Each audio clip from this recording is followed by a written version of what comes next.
really clean up well for YouTube.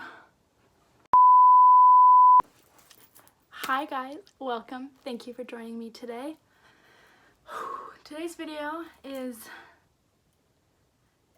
it's going to be a lot more for me than it is for you guys, but ever since I've talked about making this channel, and especially after my story makeup, you guys have really wanted to know a little bit more about a certain topic. So here I am, trying to give you some more on that certain topic. I'm avoiding it right now. Okay. I'm here today for Mental Health Monday to talk about self-harm.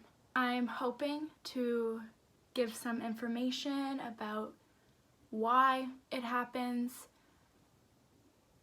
the stigma around it, and of course recovery and getting better, because that's what a lot of people want to know about, I think, is how did I get through it, which I don't always know either. So let's start first with what is self-harm. So self-harm by definition is any type of injury that you inflict on yourself or pain you inflict on yourself on purpose, not by accident. You can also have types of actions and behaviors that are self-harm inducing related that aren't actually physical harm. So stuff like that would be unsafe sex, more sex than usual, going to a lot of parties, doing a lot of bad things. Those aren't considered self-harm, but they are harming behaviors in nature. There are a lot of different forms of self-harm. One of the most well-known is cutting. Usually people that cut will cut on their wrist/arm, sometimes their thigh, sometimes their stomachs. It just kind of depends on the person, but more common than not, it is usually on one's wrist/arm. Another way that somebody might self-harm themselves would be burning. You could also self-harm by using like an elastic band and flicking it onto yourself. What I'm trying to say is there's not just one way to self-harm. There are multiple ways to self-harm, and just because you maybe don't draw blood like some people do doesn't mean that your self-harming behavior is any less important than somebody's who does draw blood or does leave a more noticeable mark. What is the stigma around self-harm? Why is it so hard for people to talk about? I think the main stigma around around self-harm is that people do it to ask for attention. So attention seeker. I have contemplated this my whole self-harm journey. Some people might not want to hear this, but this is what I believe is the truth. People who self-harm aren't just looking for attention. For someone to self-harm, there has to be some really high emotions, and along with those high emotions, the inability to deal with them in a healthy manner. But the reason why the attention seeker stigma label comes around is because it's something that you can see, and people think that that's what people want. I'm not saying this right. Gather my thoughts. However, a lot of the time when somebody does self-harm, it is a cry for help. It's not saying that they want attention. It's not saying any of those things. It is saying most of the time that somebody really needs help, but they are too afraid to ask for it. I mean, that happened with me, where that is not at all the reason why I started. I started because of those high emotions, and I had no other way to deal with it. A lot of the time after that, when I would relapse, it wasn't just because of high emotions. It would be because I felt like nobody was taking my problems seriously. And so I felt like maybe if I do this, somebody will notice. It's hard to talk about because I don't want people to think that I'm, helping out with this stigma and making it worse and all that stuff. But I think people need to know that that is something that happens, that sometimes when you relapse or sometimes when you're cutting, self-harming in general, that is a thought that comes to your head, is maybe somebody will finally realize that I'm not okay. The other stigma around it is, I feel like it's one of those mental illnesses that people do see as crazy, because why would you want to hurt yourself? It's like suicide. Why would you want to do that? You are seen as a selfish person. You are seen as weak and fragile and all those things that nobody really wants to be seen as. People tend to think that those who self-harm are weird and strange and unapproachable, but more often than not, we are the most approachable people because we've seen crap and we've experienced high emotions, and so we understand and we can empathize with people. Most of the time, that is the case. Now let's get into why. Why do people self-harm? Why would somebody want to inflict that type of pain on themselves? The best way to think about it is any type of intense experience, whether it's good or bad intense, any type of intense experience brings on the adrenaline, the endorphins, the feel-good hormones. So to clarify what that feel-good hormone is, it's dopamine. The reason why people call it the feel-good hormone is because it gives you that feel-good sensation. When dopamine gets released into your brain, there's almost this happy high. It's the same reason that people do drugs or drink. Any of those addictive tendencies, what they do is exactly that. They give you that release and that feel good and that sense of calmness for a certain amount of time, that when you are done that high, whether it's an actual high or that feel good high or that drunk state, whatever, once you are done that state of euphoria, your body feels so grateful to it and so released by it that you go and do it again. And that's why it becomes the addictive personality, because you do it and then you feel really intense again, and then you remember those few moments that you felt calm, and so it goes in this circle. And that's the big issue with any type of addictive tendency, is it's such a cycle. You do it because you have intense emotions, high intense emotions, and then once those once those high intense emotions are over and you've done the destructive behavior, you feel even worse because you've done this thing and your body craves it so much that you get these high intense emotions and you just go back and back and back and around and around and around. Self-harm is a way to cope with what's going on. It is not a healthy way to cope with what's going on, but it is a coping strategy.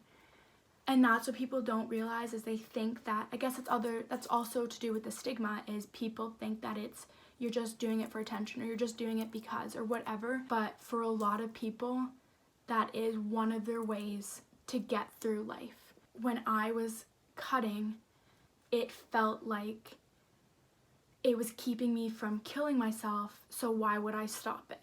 And the thing is your mind, just like anything that goes on up here, mental illness related, your mind is in a state of delusion, and you just refuse to admit something is actually wrong and this thing might actually be bad for you. I was so focused on the fact that it was stopping me from actually going overboard that I wasn't thinking about the other effects it was having on my life. It caused many issues with my relationships. It feels like this dirty little secret you have to hide. Because of that, all you want to do is push people away, because you don't want to hurt anyone. You don't want anyone to worry about you. Even though, again, a lot of the time people are like, it is a cry for help. At the same time, you don't want people to worry about you, and you're also scared of what people are going to think. You push people away and you feel lonely, and so you go back into that behavior. And it is truly just like any addictive personality.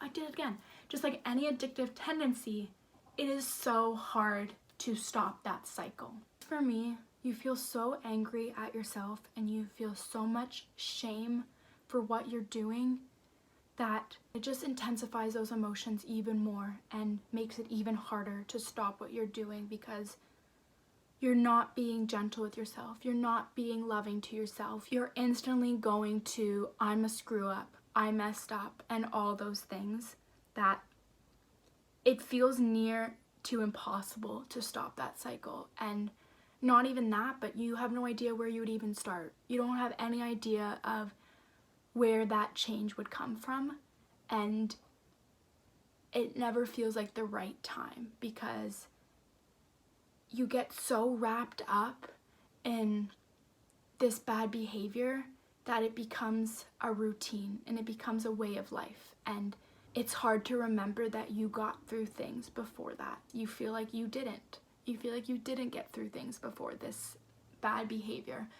I guess I should clarify, bad behaviors is just what it sounds like. Any behavior that is unhealthy to your being, to your recovery, even if you think that it is helping. I think that's as much information as I can give you guys. I'll give you guys more throughout my actual story, but I just want to start there and state some things right off the bat.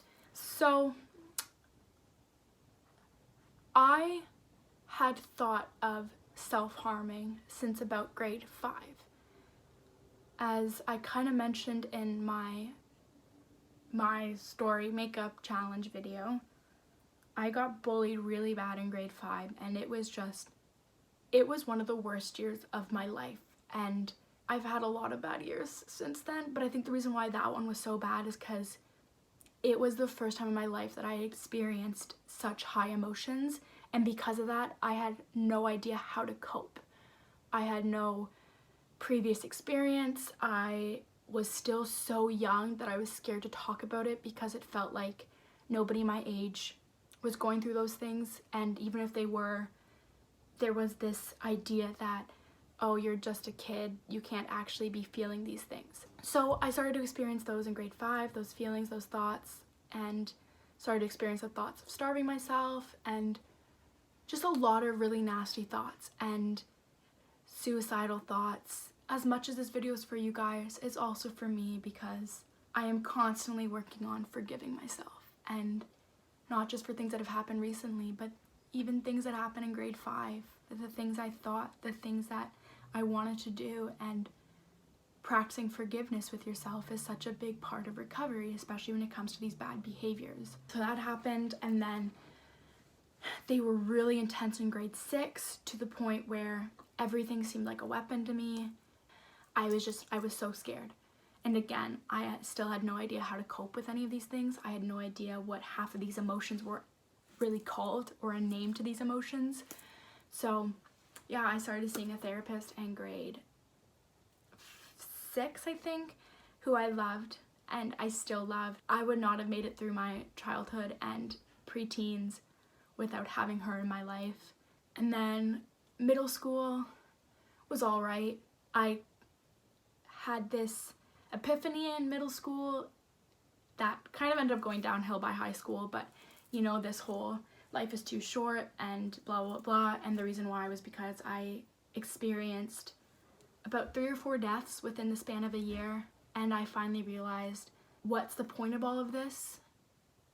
Like, am I going to be on my deathbed and be thinking about how I didn't lose that extra 10 pounds, or that, you know, I ate that piece of cake the one time, or whatever? It really helped me, but I think at the same time, it almost made me believe that I shouldn't be worrying about anything. By grade 9, high school was a shit show for me. I'm just gonna be honest. High school wasn't for me, as it isn't for most people. I did all right through high school. I more suffered with suicidal thoughts than self-harm thoughts and other mental illnesses, but it was always in the back of my mind, and it was always just kind of lingering. And I think that's one of the reasons why I finally did it, is because I wasn't fully dealing with that thought, that when I did end up doing it, it was more just, I had been thinking about it for so long that I thought it would stop the voices. I thought if I did it this one time, it would just finally shut up all those voices. Grade 11. Yeah, I don't want to go into detail because I do not want to do that to you guys. And that's the other thing. I just want to get into that quickly. I am so okay with people reaching out to me and asking me questions about self-harm and asking for my help about self-harm. But the minute you give me gory details or pictures, I don't want to help, because at that point I am sacrificing too much of my mental health and my recovery to help you. That seemed harsh to me for so long, but I've finally come to the realization that I can't be doing that if people aren't just a little bit concerned about me and how it's going to affect me, because it is a hard topic and it is a triggering topic and it is hard to talk about. So it's got to be both ways. We've got to be respecting each other and respecting each other's boundaries. So I do want you guys to reach out if it's something that you need to talk about to someone, but just know that I don't want nor need to hear any of those really intense, specific, gory details. So I just wanted to explain that to you guys, more so that I just want you guys to know that you can reach out to me, and I'm happy to give you guys the advice and my story in more detail if that's what you need personally. And if you just need someone to give your story to, I'm happy to be that person. But just know that there are boundaries, and there are boundaries not just for me, but for anyone that's recovered from drugs, from drinking, from self-harm, from any of those things. So anyways, I was grade 11. There was a boy that I had really, really liked, and he was kind of the first guy that didn't treat me like crap. And he was really good to me, and him and I just bonded so quickly. And he ended up I call it text cheating, because it's not like physical cheating, but it is, you know, texting another girl being like, hey, I still want you, and blah, blah, blah. And she had actually reached out to me and sent me the text messages to try and like warn me, and they were really harsh and they were really, really hurtful to hear, but I'm glad I did, and I'm not upset that she sent those to me. I want to know those things. It was so hard. I had finally let myself fall for a guy that was nice to me and that I didn't need to take care of 24/7, which had been the guys that I had fallen for before that and after that a little bit. It really affected me, and long story short, I ended up cutting, and I didn't end up telling anyone for a really long time, and the first person I told was actually my teacher, Mr. Yonkis. I had fought these thoughts too long to just be okay with it happening. Aw, nice Hummer. I'm making a mess of this feather. Are you surprised, Nick? No. Oh, it's in my nose. I started to work on getting over it and getting through it, but it took a long time.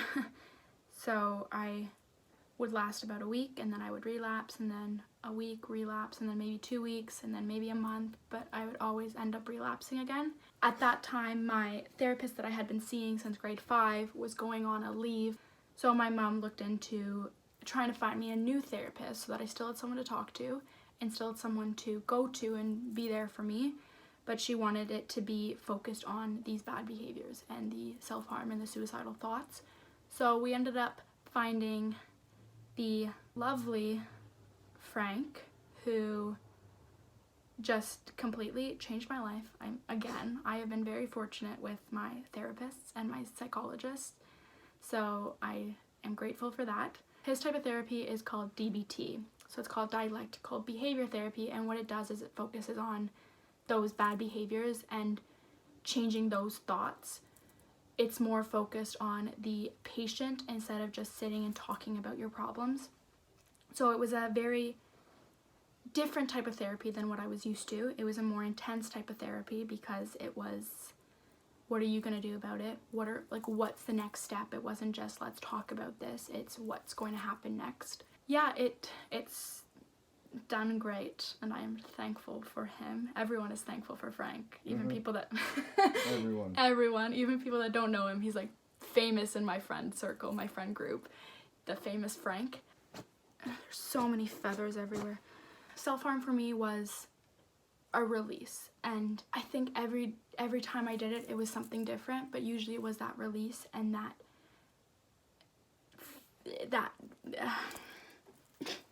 sometimes it was just because I felt so numb and it was so scary to feel that numb. I just wanted to feel something else. Sometimes it was just those high emotions I didn't know how to deal with, nor did I want to deal with, because they were so intense and so much that it was scary to try and deal with them. And what was I can't remember. Better luck next time.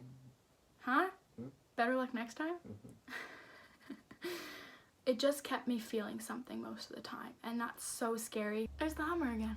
But more often than not, it was just the anger I felt specifically to myself. Because I am such a caring and big-hearted person, I never wanted to put my anger out on anyone else, so I would always internalize it and blame myself for things. I was so angry at myself for something, and that assault is such a good example of that I was so mad at myself. I felt like it was my fault, that I almost deserved these hurtful and bad things I was doing to myself. It did take a while, but eventually I started to realize that I deserved to get better, and I deserved to love myself and not be mad at myself for all these things that had happened to me that weren't under my control, that weren't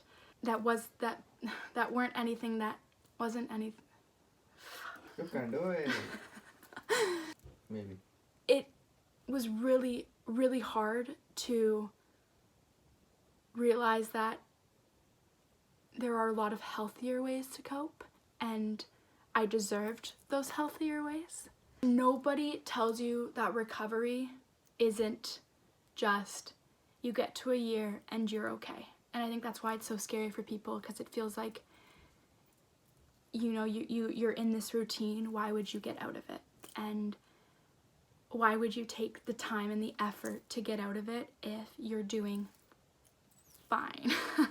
That was one of my biggest struggles with recovery, and still is I feel like it's been this long, why should I still be having these thoughts? It's almost like an old friend, and that sounds really crazy and stupid and all those things, but it's true. It's like any bad behavior, any addictive behavior, it feels like that old friend you can always rely on, which is sad and scary. And I had to just keep reminding myself that I have actual friends that don't hurt me and that don't wish those things upon me.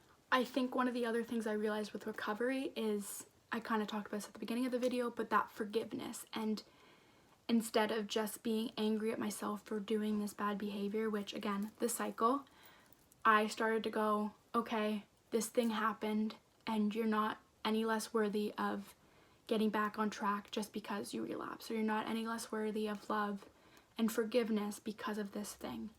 And if there's any advice that I can give to you guys, or anything I hope you take away from this video, it's that any of those behaviors that you're doing that you think are helping but actually aren't, the train is completely gone. Jeez. The minute you think that they're bad and hate yourself for them, good luck getting out of that cycle. You need to give yourself that love and kindness, preferably before these things happen, before you relapse and all that stuff. But even if you do relapse, you still need to try and change your thoughts to be, okay, this happened, what can I do now to get back on track? And instead of dwelling on this thing that you did and getting into that feeling of, I'm no good, I'm not worth it, and getting angry at yourself, all you're gonna do is just make it even worse. And that's one thing I've expressed to a lot of people that have come to me wondering or just wanting advice on what to do, is you need to be gentle with yourself, and you need to care for yourself like you would somebody you care about. Because I would never look at someone and go, why did you do this thing? You're an awful person because of it, and blah, blah, blah, blah, blah, blah. I would say, okay, this thing happened. What are we going to do now to move past it? What are we going to do now to move forward from it? Because you can and you will move forward from it as long as you believe that you're worthy of that, and as long as you put the time and effort into it, because it does take a damn lot of time and effort to get better, which is a lot for a lot of people, and it's why a lot of people don't get better, is because it's scary and it's hard, and it is a year and a half later still having those thoughts once in a while, and knowing that it's okay to have those thoughts, and it's okay to still feel like you're not better, whatever better means. And is anyone ever actually going to be fully better? You need to take that idea out of your head that there's a destination, because there's not a destination. It's always going to be a journey. Whether or not you have done these bad behaviors, recovery in general from whatever it is always going to be a journey. There's no destination, there's no end to it, unfortunately, but that's the truth. You're always going to be learning, you're always going to be experiencing new things, and just because you know how to cope and you have coping strategies doesn't mean that some days you're not going to want to go back to that bad habit, that bad behavior. So that's where I'm at right now. That's what I'm trying to deal with right now, is even a year and a half later having those thoughts and knowing that it's okay. It's just because I've been a year and a half clean doesn't mean that I should be okay now. Doesn't mean that I'm not allowed to feel upset and not allowed to still think these things once in a while when something really bad happens, or when something reminds me of why I cut before, whether it is a flashback or whether it is intrusive thoughts about a certain situation, because that's how I coped with things when those certain events and moments happen in my life. When something reminds me of them, of course my first thought is going to be what got me through then. So that's the short form of my story, because we all know I'm trying to keep things nice and short. But again, if anyone wants to know more or hear more, please message me and I'd be happy to share as much as I am willing to share at that point. If you are going through that right now, or if you have gone through it, self-harm, bad behaviors, addictive things, whatever, you need to find a way to be gentle with yourself and treat yourself with love and respect. Whether that is a note, or whether that is something on your phone that you go to when you're in those bad situations and those bad moments, to bring yourself back to reality and bring yourself back to where you are now. If you are someone that is going through that alongside someone, as in being the person that is trying to be there for someone, the advice I can give you is don't be mad at them and don't be harsh for what they're doing. You need to be a certain amount of harsh so that they know that they can get better and that somebody wants them to get better. But you also can't go straight to, you shouldn't be doing this, you shouldn't be doing this, blah, blah, blah, blah, blah, because again, all that's going to do is make us feel even worse about ourselves and again, get us back into that cycle. So I keep thinking bystander, but I don't think bystander is the right word. You want that person to treat themselves with kindness and respect and being gentle with themselves, but how can they do that if you're not treating them the same way? Treat them the way you want them to treat themselves. Why would you be all mad and angry at them and make them feel even worse about themselves if you want them to feel good about themselves and you want them to get better? It's not going to do any good for them, and it's not going to do any good for your relationship. Make it clear to them that you are someone that they can go to, and make it clear to them that there is no judgment in the relationship that you're in, whether it's friends, parents, whatever. Make sure that they know and that they are fully aware, even when they're not doing that bad behavior, even when they're doing all right, that you are on their side and you want them to get better. And as a bystander, know that, just like what I've been saying about myself, it's not an easy journey. People just need the support, and they need to know that they're not a bad person for these bad thoughts they're thinking. Those bad behaviors are just so hard to get out of, and I want people that are going through it and people that are there while people are going through it to understand that it's not as easy as telling yourself not to do it. It's not as easy as saying, okay, I'm just gonna stop this thing, because that's not how that works. That's not how an addiction works. That's not how a coping strategy that seems to have gotten you through things works. You deserve to take up space, and you deserve to ask for help and get that help and receive that help. it's hard and it's scary, and you feel like you're never going to get better, and you feel like you've already done this thing and you're a bad person for it, so why would you stop doing it? Because but isn't part of the vocabulary anymore, and you still deserve to get better. I understand and fully understand that these bad behaviors are a way to get through life, and they are a way to not necessarily deal with these bad emotions, but ignore these bad emotions that we don't want to feel and that we would never want anyone else to feel. However, the thing is you need to feel those things, and you need to accept what you've been through and appreciate what you've been through, because I mentioned this in another video, it can make you such a better person if you let it. If you sit down with it, make it a cup of tea, hang out with it, get to know that experience in a very safe manner and safe place, then it's so much healthier than bottling it up. One of the things that my first therapist taught me is think of it like a Coke bottle or Pepsi bottle, whatever your favorite drink is. You shake it up and you shake it up, and if you don't slowly open that cap, you are going to have a mess and you are going to explode, just like a pop bottle would. If you open it just like one twist open, it's a mess and it's overwhelming to clean up, and it's just not fun for anybody. And it's the same with your emotions. If you don't lightly open that cap, it's going to be so overwhelming that you're never going to want to deal with it again. If you can open that cap slowly and twist by twist, eventually the bubbles and the craziness inside the bottle is going to settle down, and when you finally open it, there might be a little puff or a little bit of overflow, but nothing compared to if you opened it all at once. There is help out there, and there are people who care, and you need to find those people, and you need to have courage to open up to people. And yeah, there are going to be some people that are going to treat you like crap with what you've been through. Just don't let that stop you from finding the person or the people, if you're lucky enough, that aren't going to judge you and that aren't going to make you feel even worse about yourself than you already do because of yourself.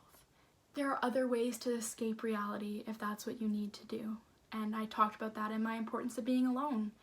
There are healthy ways to briefly escape reality so that dealing with those emotions are a little bit easier, instead of when your mind is shaken up and crazy and messy. There's ways to organize those thoughts and deal with those thoughts by escaping reality for just enough time that when you come back to it, it feels a little bit more manageable. In regards to self-harming or drug abuse, alcohol abuse, concerning hatred towards yourself, so cheesy, but you need to work on self-love, and you need to work on being the person that can even just calm yourself down a little bit before you go to someone. And whether that is, I've said this before, whether that is a note that you write to yourself saying, hey, you're obviously going through something right now if you're reading this, but you've made it through every other time before that. Why is this time any different? You deserve to make it through, and you will make it through. Recovery doesn't look like a year and you're better. Recovery looks like long drives with the windows down, screaming all the lyrics because music is great and screaming is great. Recovery looks like laying on your bedroom floor so mad at yourself that you feel like you are back at square one and that you've taken no steps forward. Recovery is asking for help even when you're scared to, and even when you don't think you deserve to ask for that help. Everyone is worthy of getting better, and everyone has the ability and the capability within themselves to get better. Cutting, burning, drugs, alcohol, all those things, they might feel good in the moment, and you might think they're helping in the moment, but I can promise you and I can guarantee you that once that moment fades, you feel even worse. If you don't feel even worse, then you at least don't feel any better. Every day, try a new thing that might be your new coping mechanism, because again, everyone's recovery and everyone's journey is different. So just because something works for me doesn't mean it's going to work for you. You are not selfish and you are not a bad person because of these things that you've done to yourself. You are someone that's dealing with a lot of emotions, and maybe you don't have the best support system. Maybe you have never experienced another healthy way to cope. Maybe you just are so scared to get better that you don't even want to try. That's another thing. Is I remember sitting down with Frank one of the first times we met, and I just kind of started crying, and I was like, I'm scared to get better. I don't know what getting better means. I don't know what a normal life looks like, and I'm scared. I'm scared that I'm not going to be somebody that people worry about anymore. I'm scared that nobody's going to think of me anymore, and it's going to be all about helping other people, which it was anyways, but still, it's terrifying. And I felt so guilty and scared because I didn't, I'm trying not to cry. I didn't know what getting better looked like. I didn't know what not wanting to cut every single time something bad in my happened looked like. I forgot what that looked like. I didn't know what not being anxious every day that I woke up looked like. I didn't know what getting out of bed every day looked like. I didn't know what any of that stuff looked like, and it's scary, and it's uncomfortable, and it's unknown. And that's the thing, is the unknown is unknown. And we don't know what it's going to be like, and we don't know what's going to happen, and we want to stay in this comfortable place even though it's unhealthy, and we know it's unhealthy sometimes. We want to stay there because it's all we know. But it's so worth it. It's so worth it to actually get up and be excited for your day, and be excited that you're alive another day. That's what I'm going to worry about on my deathbed, is did I live my life to the fullest extent? Even with everything going on. I'm not going to be not thinking about all those bad things. Of course I will. And that's where I messed up a little bit on my mindset in middle school. Those things are a part of me, and I can't deny them, and for you to deny them for yourself is denying yourself recovery. You can't walk through life acting like nothing's happened and that these things have not actually happened to you, or that you've not experienced these things, because you'll never become a better person, you'll never learn, and you'll never grow unless you figure out that crap. I don't know what this video is going to do for people.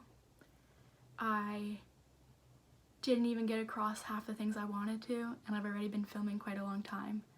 But it's because it's hard to talk about, and it's something that we're told not to talk about, because again, why would you want to do that? So why would you talk about it? I hope that this makes you guys realize that it's okay to talk about it, and it's okay to reach out and ask for help and admit that you're not doing so well. Even if you're not cutting, even if you're not self-harming, even if you're not doing these bad behaviors, you're allowed to not be okay, even if you're not doing those bad things. You're allowed to still be worried about, and you're allowed to still ask for help, and your problems are not small. Comparing your problems to other people is so destructive. I learned that the hard way, especially with my assault, and I'll get into that with my trauma video. You can't compare your struggles to other people's struggles. Your struggles are your struggles, and they've affected you for a reason. And that's that. There's no nice way of saying that, or no great advice. It's just, that's that. Your struggles are your struggles, and you are not allowed, I'm just saying it, you're not allowed to deny yourself that, because you have every right to be upset about whatever is making you upset in this moment, or in the moment that you want to cut, or in the moment that you want to do that bad behavior. I wish I could give you guys some world-class one-liner advice on how to get better, But that's not what recovery is. It's fighting every single day you wake up. For whatever reason that you're doing these bad behaviors, whether it is an escape, whether it is to not feel numb, or to feel numb, or because you hate yourself, figure out what that thing is and realize that you deserve to put the effort and the time in to get better and to stop that bad behavior. So I should probably stop this video because it's getting long. But again, if you guys want to hear more, please reach out, let me know. Or if there's something you want to hear more about specifically that you'd like the rest of the world to hear about, let me know. This video was more about just kind of my story in general. Find your reason to hold on. Find your joie de vivre, whatever that may be, and don't apologize for it. Understand that recovery is a bumpy road and that it doesn't always go the way that you planned. So don't have expectations. That was my fault. Don't have expectations. Just take it day by day. I am so... My makeup looks so good, I don't want to cry. I am so grateful that you guys have given me this opportunity to talk and to sit with you guys and give my story. It is such a big part of my recovery, is helping other people. And so to sit here and talk to you guys is just, it's scary, and I'm so worried that I'm not gonna get my point across or not get across half the shit that I wanted to get across because it's so busy up here. But I'm still just so happy that I could finally do this and sit down with you guys and know that I'm in a safe enough place. I am thinking of you guys, especially through times like these, and I've said that before, but it's hard not to do those bad behaviors when you're alone with your head 24/7. I'm going strong, and I hope you guys are too. And if you have a slip up, you have a slip up, and it is understandable, and it doesn't make you any less worthy of love. Just means you gotta get back up on that horse, stare at the sky for a little bit, realize that life is kind of shitty, and then you get back up on your horse and go, there is so much more beauty than there is shit though. And you start again. Please know that there is someone in your corner. Even if I'm not there 24/7, I'm always thinking of you guys. I'm sending love and hugs and all the positive vibes. Bye guys. All the kisses today, all the kisses.